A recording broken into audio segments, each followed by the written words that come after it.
The State Weather Bureau says Tropical Depression Huaning has slightly intensified. In its 11 a.m. bulletin on Monday, August 18, Pag-asa says Huaning was spotted some 535 kilometers east-northeast of Itbayat, Batanes. It carries maximum sustained winds of 55 kilometers per hour and gustiness of up to 70 kilometers per hour. According to Pag-asa, Huaning is moving slowly north-northwestward. The tropical cyclone is forecast to exit the Philippine area of responsibility by Monday evening or Tuesday morning, August 19. Pag-asa says Huaning currently has no direct effect on the country.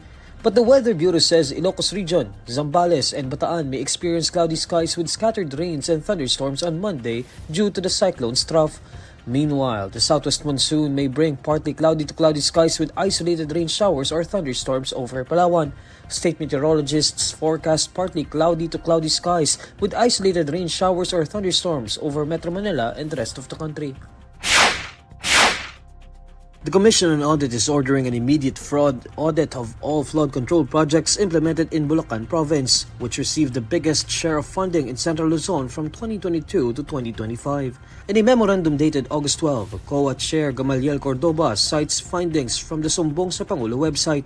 The findings showed that the Department of Public Works and Highways implemented 548 billion pesos worth of flood control projects nationwide from the start of the Marcos administration on July 1, 2022 until May 30 this year. Of this amount, Cordoba says Central Luzon received 98 billion pesos, with Bulacan cornering the biggest chunk at 44 billion pesos. Citing issues raised by President Bongbong Marcos, Cordoba says a fraud audit is what he describes as an immediate and unequivocal necessity. He is directing supervising auditors or audit team leaders in the DPWH District Engineering Offices of Central Luzon to submit all relevant documents in their custody to the Fraud Audit Office. He is also ordering the auditors to ensure their availability to assist the fraud audit teams at any time during the audit. Marcos inspected on August 15 a botched 96.4 million peso dike rehabilitation project in Kalumpit, Bulacan. Earlier, the President unveiled a database of flood control projects through the Sumbong sa Pangulo online portal. The website allows the public to submit reports on the status of flood mitigation measures in their areas. The President also revealed that only 15 of the over 2,000 accredited contractors bagged 100 billion pesos worth of big-ticket projects, equivalent to 18% of the entire budget since Marcos took office. Following last week's price cuts, local pump prices will move in different directions on Tuesday, August 19.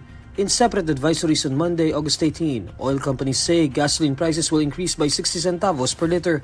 Meanwhile, diesel prices will go down by 80 centavos per liter and kerosene prices will decrease by 90 centavos per liter. Shell Pilipinas and Sea Oil will implement the mixed price adjustment on Tuesday at 6 a.m., followed by clean fuel at 8:01 a.m. According to the Department of Energy, the aggressive supply growth forecast from OPEC Plus is one of the factors driving this week's movements. DOE's Oil Industry Management Bureau said other global news affecting local pricing is the International Energy Agency's weaker global demand outlook. It also cited the easing trade tensions between the United States and China.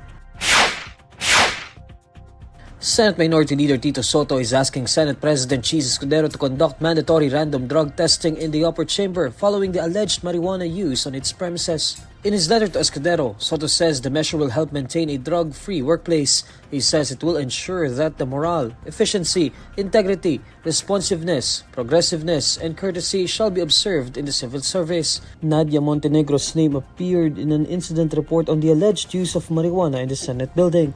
Montenegro is part of Senator Robin Padilla's staff. However, Padilla's Chief of Staff, Attorney Rudolph Philip Jurado, says she resigned on Monday, August 18, as she submitted her written explanation on the matter. Sotto does not mention Padilla or Montenegro in his letter to Escudero.